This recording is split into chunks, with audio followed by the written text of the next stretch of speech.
오늘 하루 잘 보내셨습니까? 예. 아침 저녁으로 자주 만나뵙습니다.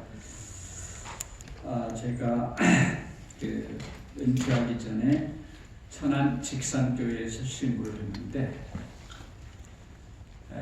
참 설교하는 게 너무 편했어요. 왜 그랬는가? 교회도 조그맣고 이렇게 들어오거든요. 근데 제가 설교하면 언제나 웃으면서 아멘하고 아주 좋아하는 분이 계세요. 그분만 쳐다보고 하면 얼마나 힘이 나는지 몰라요. 여기 마바사는 너무 흩어져 있으니까 이걸 초점을 어디다 맞춰야 될지 여러분들이 얘기하시는 대로. 그리고 여기는요 수준이 너무나 차이가 나요.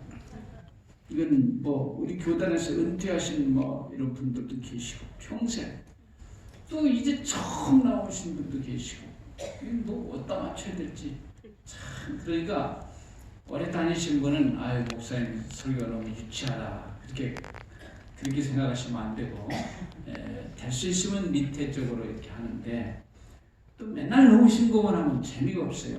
조금 좀 어려운 것도 해도 그런가 보다 하고 이해를 하시면 됩니다. 아멘.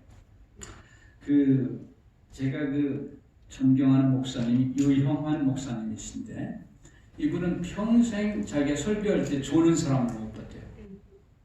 얼마나 설교를 잘하시면 이렇게 안 좋으시나 하고 물어봤더니 비결이 있대요. 뭐니 했더니 조는 사람은 절대 안 쳐다보네요. 제가 그러니까 조는 사람을 못 봤어요. 예? 그 목사님한테 제가 친구. 그렇습니까? 저도 그분에게 전도 때 제가 결심했어요. 자, 오늘은 히브리 6장 12절부터 된 말씀을 제가 읽겠습니다. 오늘은 보시다시피 맨입으로 나왔습니다. 뒤다 하는 게 없어요. 그래서 제가 성경들 얘기하고 찾아보는 게 좋을 것입니다. 히브리 6장 12절부터 우리 한번 같이 볼까요? 12절 게으르지 아니하고 믿음과 오래 참으로 말미암아 약속들을 기업으로 받는 자들을 본받는 자 되게 하려는 것이니라. 15절입니다. 저가 이같이 오래 참아 약속을 받았느니라. 사람들은 자기보다 더 큰 자를 가리켜 맹세하나니 맹세는 저희 모든 다투는 일의 최후의 확정이라.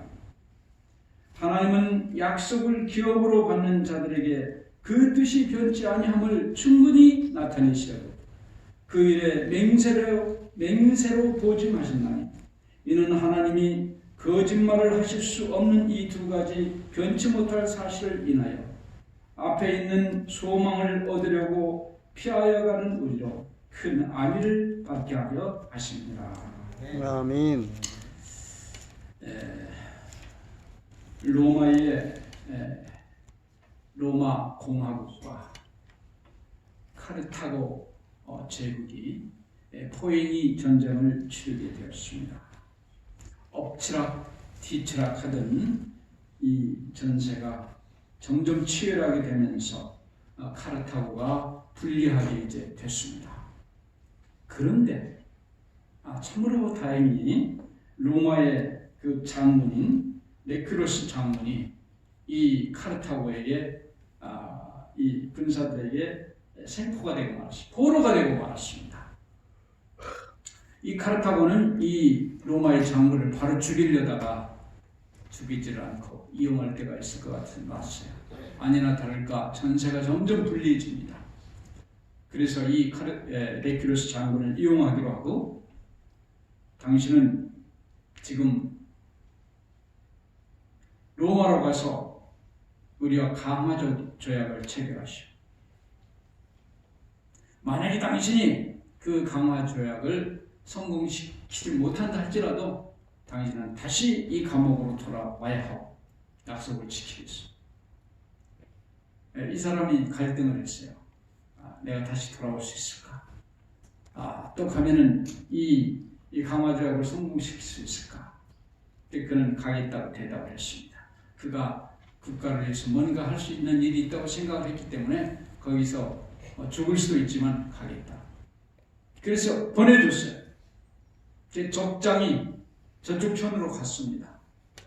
로마까지 가서 황제를 만나게 됐습니다. 얼마나 황제가 반가워하는지 아주 기뻐하면서 잘 왔다. 어떻게 오게 됐냐 이렇게 했어요. 그래서 네크레스 장군이 말했습니다. 폐하, 저는 석방돼서 온 것이 아니고 저쪽 사람의 심부름으로 왔습니다. 저쪽의 임금이 로마와 강화하기를 원합니다. 그러나 임금님이시여, 폐하, 부디 강화를 하지 마십시오. 저쪽은 지금 자중질환에 빠지고 혼란에 빠져 있습니다. 조금만 더 있으면 스스로 그들이 망하고 말 것입니다. 그렇게 얘기한 다음에 이 칼타고의 그 군사에 대한 모든 정보들, 그 상황에 대해서 자세히 얘기를 했어요. 이렇게 한 다음에 그가 이제 돌아가겠다고 이렇게 했어요. 이러니까 주위에 있던 많은 장군들이 막 신하들이 만류를 해. 당신 가면 죽는데 거길 뭐하러 또 가냐고. 호랑이 굴에서 나왔으면 이 살아나야지 왜 가냐. 거기 가면 죽는다. 그러니까 네크레스 장군이 말하기를 아닙니다. 이것은 나 개인과 칼타고가 약속한 것이 아니고 로마 전체와 약속한 것입니다. 로마의 신의에 관한 문제입니다. 내가 만약에 약속을 지키지 않으면 카르타고 사람들, 로마 사람들 다 거짓말장이라고 비웃을 것입니다. 적과의 약속도 하나의 약속입니다. 지켜야 합니다. 그리고 그는 떠나갔다고 합니다. 아마 그는 죽었을 겁니다. 여러분, 약속이라고 하는 것은 마음대로 지켰다 안 지켰다 하는 것이 아닙니다. 오늘의 말씀의 제목은 우리의 기업 하나님의 약속입니다. 우리의 기업이 바로 뭐라고 하는 거예요? 하나님의 약속이라고 하는 것입니다. 여러분 재산 목록체 1호가 무엇이라고 생각을 하십니까? 여러분의 가장 큰 자산이 무엇입니까? 부동산입니까? 아니면 통장에 있는 예금 잔고입니까? 아니면 내 건강이라고 생각하십니까? 아니면 나의 자녀들이라고 생각하십니까? 여러분 어떻게 생각하십니까? 나의 건강. 이 모든 것들은 시간이 다 지나면 없어지고 말 것입니다. 그래서 시인은 말하기를 시편 90편에 말하기를 주여 내가 무엇을 바라리요 나의 소망은 주께 있나이다 이렇게 말했어요. 우리의 최고의 자산은 다른 것이 아니고 영원한 것 하나님께서 주신 하나님의 약속. 이 약속이라고 하는 것은 진짜 눈에 보이지도 않고 또 손으로 잡아도 채피지도 않고 어떻게 보면 뜬그런 것 같은 것입니다. 그러나 우리는 하나님의 인격을 믿기 때문에 그분의 약속을 믿는 것입니다. 그렇지 않습니까? 아멘. 여기 우리는 약속의 자녀라고 그랬어요. 여기 갈라디아 4장 28절에 형제들아 너희는 이삭과 같이 약속의 자녀라.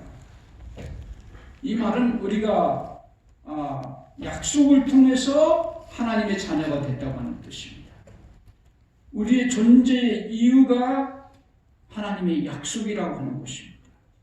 우리는 약속 때문에 사는 사람이고 약속 때문에 생긴 사람입니다.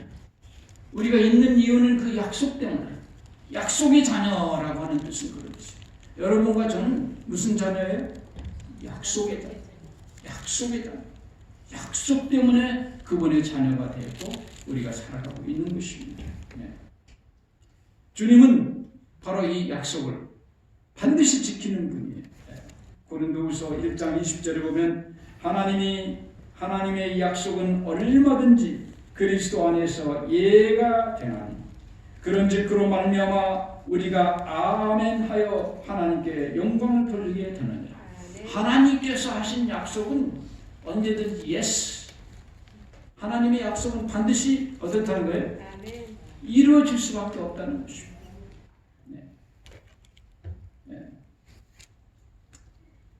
그래서 여기 보니까 약속은 다투는 일의 최고의 확증이라 그렇게 말했어요. 예. 여기 하나님의 야고보 6장 17절 하나님은 약속을 기업으로 받는 자들에게 그 뜻이 변치 아니함을 충분히 나타내시고 이 약속은 저희 모든 다투는 일의 최고의 확정이라. 하나님은 약속을 기업으로 받는 자들에게 그 뜻이 변치 아니함을 충분히 나타내시려고 그 일에 맹세로 보증하신다니. 이는 하나님이 거짓말하실 수 없는 이 두 가지 변치 못할 사실을 인하여 앞에 있는 소망을 얻으려고 피하여 가는 우리로 큰 안위를 받게 하려 하십니다. 하나님은 약속을 반드시 이루시는 분이십니다. 아멘. 이 민수기 23장 19절에 하나님은 인색이 아니시니 시건치 아니하시고 인자가 아니시니 후회가 없으시도다. 어찌 그 말씀하신 바를 행치 아니하시고 그 하신 말씀을 실행치 아니하시랴. 하나님은 시건하는 분이 아니라, 시건이 뭐예요? 먹을 식자 말씀 원자를 썼어요. 말씀을 꿀꺽 삼켜버리는 분이 아니라 하나님은 한번 약속하면 태산이 무너져도 반드시 지키는 분입니다. 저도 될 수 있으면 약속을 안 어기려고 합니다. 한번 한 거라면 될 수 있으면 지키려고 해요. 저 같은 사람도 그런데 우리 하나님께서 약속하셨으면 이렇게까지 말씀하셨는데 맹세했다고 그랬어요. 맹세로 보증하셨다. 하나님이 맹세하셨어요. 그 약속은 반드시 이루어지는 것입니다. 네. 약속을 가진 자의 삶의 태도는 어떠해야 되느냐. 여기 보니까 첫째로 인내해야 된다. 히브리 10장 36절에 너희에게 인내가 필요하면 너희가 하나님의 뜻을 행한 후에 약속을 받기 위함이라. 약속을 가진 자는 첫째로 인내를 해야 돼요. 이 약속은 이 소망과 같은 말이에요. 이 굳게 잡아야 될 필요가 있습니다. 히브리 10장 23절에 또 약속하신 이는 믿으시니 우리가 믿는 도리의 소망을 움직이지 않고 굳게 잡으라 그랬어요. 히브리 4장 14절에도 그러므로 우리에게 큰 대제사장이 있으니 성천하신 자 곧 하나님의 아들 예수시라. 우리가 믿는 도리를 굳게 잡을지어다. 히브리 3장 6절에도 그리스도는 그의 짐 맡은 아들로 충성하였으니 우리가 소망의 담대함과 자랑을 끝까지 견고히 잡으면 그의 집이라. 14절에 우리가 시작할 때 확실한 것을 끝까지 견고히 잡으면 그리스도와 함께 참여하는 자가 되리라. 인내한다는 말과 굳게 잡는다는 말이 같은 말이에요. 약속을 가진 자는 굳게 잡아야 돼요. 잡는다는 말의 반대말입니다. 놓는다는 거예요. 이 굳게 잡는다는 말은 여기 헬라어로 카테코인데 굳게 잡다, 안전하게 지키다, 차지하다, 소유하다 이 말입니다. 굳게 잡으라고 하는 것은 나의 소망의 내용과 가치를 정확히 알고 그것을 날마다 생각하고 사모해서 결국은 그 소망이 나의 삶의 중심이 되게 하고 소망에 의해서 내 삶이 주장되는 것을 말합니다. 굳게 잡으라고 하는 것은 소망의 그 가치와 내용을 정확히 이해를 하고 그것이 나의 삶의 중심이 되고 나의 삶의 목적이 되고 그 삶이 나를 인도할 수 있도록 그렇게 해야 된다는 것입니다. 요셉에게 있어서 꿈과 같은 것. 요셉이 어렸을 때 12별이 자기한테 쳐라. 해와 달도 쳐라. 형님의 이 낯가리 11개가 자기한테 쳐라는 그 꿈 때문에 그렇게 그가 고생을 하고 비참하게 됐지만 그는 한시도 그 꿈을 잊은 적이 없습니다. 눈만 뜨면 그 꿈을 생각했어요. 결국은 그는 그 꿈에 의해서 사로잡힌 바 됐고 결국은 그 꿈대로 그 일생이 이루어질 수밖에 없는 것입니다. 우리가 소망을 굳게 잡으라고 하는 것은 우리의 소망이 우리의 꿈이 되어야 되는 것이죠. 그 소망에 의해서 이끌려가는 삶이 되어야 된다. 그런 뜻이 되는 것입니다. 그래서 그런 약속을 가진 사람은 끝까지 어떻게 해야 돼요? 인내를 해야 돼요. 인내. 누가복음 8장 15절에 좋은 땅에 있다는 것은 착하고 좋은 마음으로 말씀을 듣고 지키어 인내로 결실하는 자니라. 인내로 지키어 인내로 결실하는 자니라. 잘 지켜야 돼요. 지켜야. 여러분 좋은 거를 것이 잘 잊어버려요. 나쁜 게 잘 잊어버려요. 도적이 우리 집에 들어오면 말이에요. 옛날에 우리가 한번 도둑을 맞았어요.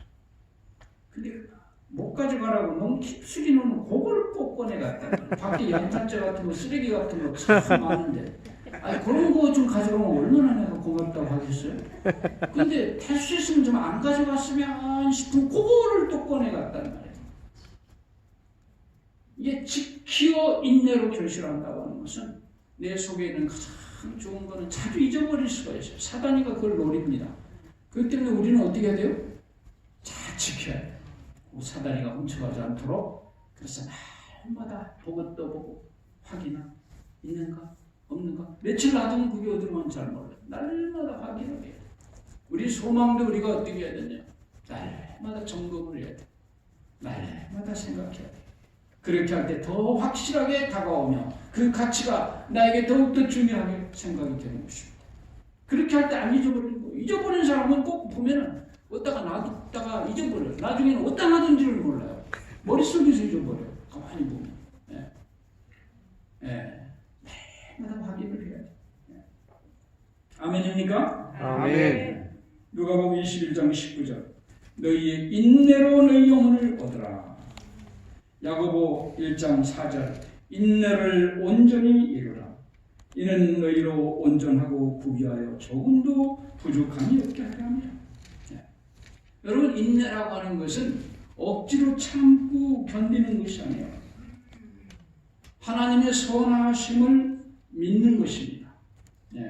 야고보 5장 11절 보라 인내하는 것을 우리가 복되다 하나니 너희가 욥의 인내를 들었고 주께서 주신 결말을 보았거늘 주는 가장 자비하시고 긍휼히 여기시는 자신이라. 욥은 하나님의 선하심, 하나님의 자기에 대한 그 사랑을 믿었어요. 결코 그 믿음을 포기하지 않았습니다. 그래서 그의 생에 각종 어려움이 닥쳤다 할지라도 그의 전 재산이 다 사라지고 자식들이 다 없어졌다 할지라도 주신 자도 여호와시요 취하신 자도 여호와시니 여호와의 이름이 찬양을 받을지어다. 그 다음에 자기 몸이 아주 문둥병이 걸려가지고 형편없이 자기 아내도 도망가시고 정말 기가 막힌 상황에 처했을 때 그건 뭐라고 그랬어요? 우리가 복도 받았으니까 화도 받는 것이 그게 공평한 거 아니냐. 대단하죠? 예. 그래서 그 결과가 어떻게 됐습니까? 처음보다 정확하게 복을 2배를 받았습니다. 여러분 욥은 그런 역경에 처했다 할지라도 결코 하나님의 자기에 대하여 품으신 선하신 뜻, 나에 대한 하나님의 사랑을 결코 그가 잊지를 않았어. 그렇게 하는 가운데 욥기 마지막 욥기 42장 5절에 내가 이제까지 주에 대하여 귀로 듣기만 하였더니 이제는 눈으로 주를 보나이다. 보는 신앙으로 듣는 신앙에서 체험적인 신앙, 보는 신앙으로 바뀔 수가 있었어요. 그는 인내를 통해서 그렇게 되는 것입니다. 하나님께서 우리에 대한 사랑을 결코 포기하지 않는 거 아시죠? 하나님의 사랑은 어떤 사랑이라고요? 포기하지 않는 사랑. 상한 갈대를 꺾지 아니하시며 꺼져가는 심지를 끄지 아니하시며 심판하여 이길 때까지 하겠다. 꺼져가는 심지, 병으로 다 죽어가는 사람. 다른 사람은 소망이 없다고 막 의사들까지 몇 달밖에 못 산다고 했다 할지라도 그거는 그의 얘기. 하나님은 결코 포기하지 않습니다. 아멘. 그렇기 때문에 우리는 그를 계속 믿을 수가 있는 거예요. 중요한 것은 우리가 끝까지 하나님에 대한 믿음을 잃지 않고 인내로 견뎌 나가는 것입니다. 아멘. 네. 아멘. 물은 100도가 되어야 끓습니다. 99도까지는 아무런 변화가 없이 끓을 징조도 안 보여요. 100도 딱 되면 끓기 시작합니다. 증기기관차는 211도가 되어야 드디어 움직이기 시작할 수가 있습니다. 212도가 되어야 됩니다. 물이 99도까지 변화가 없이 증기기관차의 게이지가 211도까지 전혀 변화가 없습니다. 마지막 인생의 마지막 1%의 인내가 그의 운명을 정한다. 그렇게 말했습니다. 아멘. 우리가 이제까지 어떤 일을 했더라도 아무런 변화가 없어요. 도대체 하나님이 이루어주시는 것인지 마시는 것인지 얼마든지 포기하고 싶은 마음이 들지만은 몇 도가 딱 돼야 100도가 딱 되면 끓기 시작해요. 99도까지 변화가 없어요. 맞습니까? 예. 벤자민 프랭클린에게 사람들이 말했어요. 당신은 왜 그 많은 장애에도 불구하고 한 가지 일에만 평생 전념을 하십니까? 이때 벤자민 프랭클린이 말합니다. 여러분은 석공들이 망치질을 하는 걸 보았습니까? 바위를 깰 때 몇 번을 때립니까? 아마 한 몇백 번을 500번을 이상 때릴 겁니다. 그런데 499번까지 때려도 바위는 아무런 반응이 없습니다. 마지막 한 번을 칠 때 드디어 그 바위는 깨진 것입니다.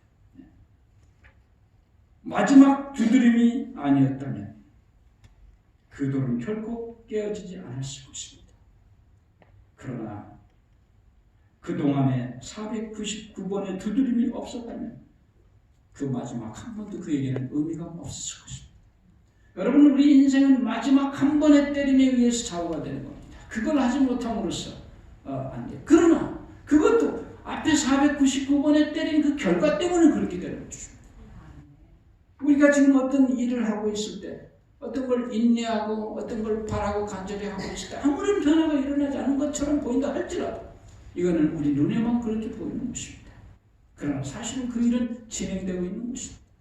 우리 눈에 나타나는 순간은 마지막 한 번에 망치질 500번째 딱 때릴 때 그때서야 나타납니다. 그걸 안 때렸으면 이제까지 499번 때린 건 아무 필요가 없는 것입니다. 마지막이 그렇게 중요한 것입니다.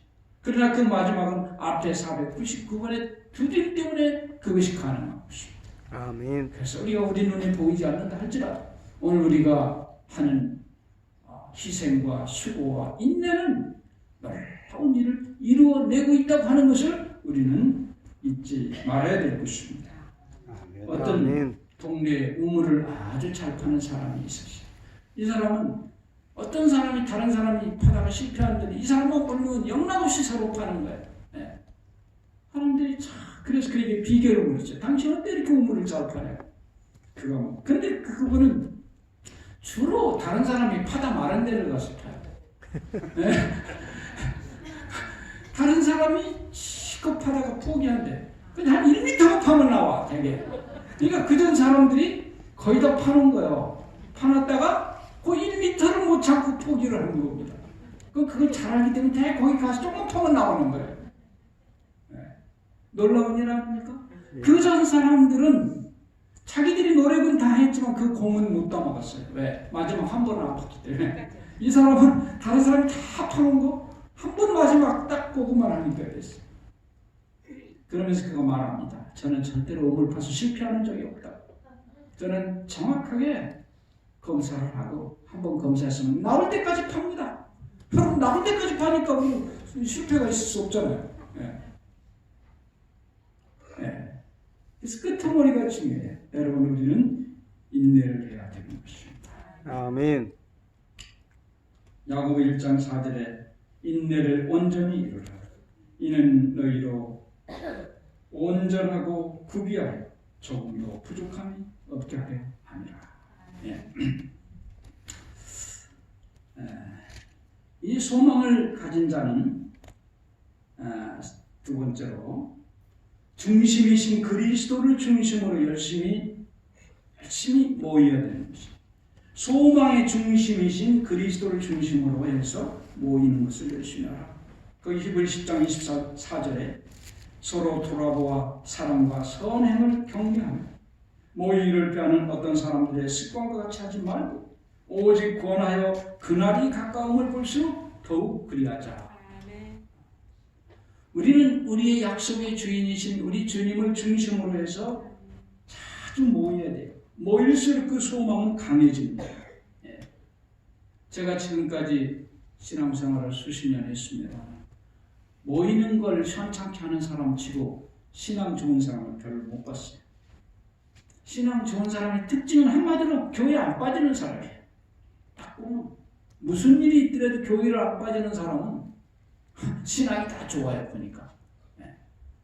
근데 아무리 성경을 잘 가리키고 똑똑해도 교회를 잘 안 나오면 그 사람은 신앙이 현찮게 되더라고요. 모이기를 피하는 어떤 사람과 습관 같이 하면 안 된다 이 말씀이에요. 네. 얼마 전에 한 교회 여집사가 자기 남편을 정말 남편 전도하는 게 소원이었어요. 그래서 어떻게 해서 아주 잘 마음을 맞춰가지고 그날 안식일날 교회 가는데 남편이 합의를 했어요. 너무너무 기뻤어요. 그래서 남편과 함께 아주 행복하게 교회를 갔어요. 가기 전에 그는 하나님 앞에 무릎 꿇고 기도를 했어요. 어떻게 기도했을까요? 네? 처음 남편을 교회로 모시고 가는데 어떻게 기도했을까요? 하나님, 제발 우리 목사님에게 좀 영감을 주셔가지고 은혜 있는 설교를 좀 해가지고 우리 남편이 그냥 그 설교에 감화를 받아가지고 오늘부로 좀 교회를 나가게 그렇게 하시다. 우리 목사님에게 좀 영감을 주십시오 하고 이렇게 이제 기도를 했어요. 근데 드디어 설교가 시작되는데 목사님이 설교를 하는데 참 기가 막힌 일이 일어났어요. 본문이라고 선택한 게 창세기 5장 4절부터예요. 네, 무슨 내용인가 하면 아담이 셋을 낳은 후 800년을 지내며 자녀를 낳았으며 그가 930세를 향수하고 죽었더라. 셋은 105세에 에노스를 낳았고 그가 910세를 향수하고 죽었더라. 에노스는 90세에 게논을 낳았고 그가 905세를 향수하고 죽었더라. 맨 죽는 얘기만 해. 사람 족보하고 죽는 얘기. 누가 태어나서 어떻게 살다가 자식을 몇 살 낳고 죽었더라. 그 다음에 누가 태어나가지고 몇 년 살다 자식 몇 명 낳고 죽었더라. 이거 이 여집사가 큰일 났어. 아이고 이 목사는 도대체 웬일이시오? 왜 죽는 얘기만 할까? 하필 우리 남편이 생전 처음 교회를 나왔는데 왜 죽는 얘기만 하고 야단이야? 아주 마음이 막 얼마나 불안한지 차마 남편의 얼굴을 쳐다볼 수도 없어요. 남편이 어떻게 하고 있는지. 어제도 설교가 끝나자마자 목사님하고는 인사도 안 하고 친한 집사들한테 인사 한두 마디도 하고 집에 왔어. 집에 와서도 남편에게 오늘 교회 뭐 어땠냐, 설교 어땠냐 물어볼 물어보지도 못하고 그냥 있어. 이 남편이 점심을 먹은 다음에 아내한테 말, 여보, 그저 오늘 목사님이 설교한 그 성경절 좀 성경에 찾았으면 좀 보여줘봐. 아니 여자 깜짝 놀랐어. 우리 남편 여보. 내가 오늘 목사님 말씀 들어보니까 사람들마다 다 죽더구만. 아니 성경에 나타나면 그렇게 훌륭한 사람도 다 죽는데 나도 죽을 게 분명하잖아. 내가 오늘 목사님 말씀 듣고 앞으로는 예수님 잘 믿기로 내가 작정했어. 다음 주부터 나랑 같이 교회 가. 여러분, 우리가 교회 가면 하나님께서 뭘 통해서 그를 감화를 끼칠지 알 수 없어요. 아멘. 목사님의 설교가 아니면 찬미를 통해서도 감화를 받고, 찬미가 아니면 또 기도하는 분이 기도를 통해서도 감화를 받고, 아멘. 그것도 아니면 저 밖에서 인사하는 집사님의 인사를 통해서도 감화를 받고, 아멘. 이거 무슨 말을 통해서 이 은혜를 받을지는 아무도 몰라요. 성령께서 역사하시면 그런 일이 일어나는 것이에요. 그렇습니까? 아멘. 워낙 그런 사람 참 많아요. 목사님 설교 듣고 나온 건 아니고 한국의 집사 기도 때문에 내가 다 얼마든지 있을 수 있습니다. 그래서 우리는 자나깨나 모이기를 피하는 어떤 사람들의 습관 같이 하지 말고 교회에서 뭐 모인다고 하면 가야 돼. 새벽 기도라고 해도 가고 사경회라고 해도 가고 뭐 집회라고 해도 하여튼 잘 가는 그 비율대로 그게 믿음이 좋더라고.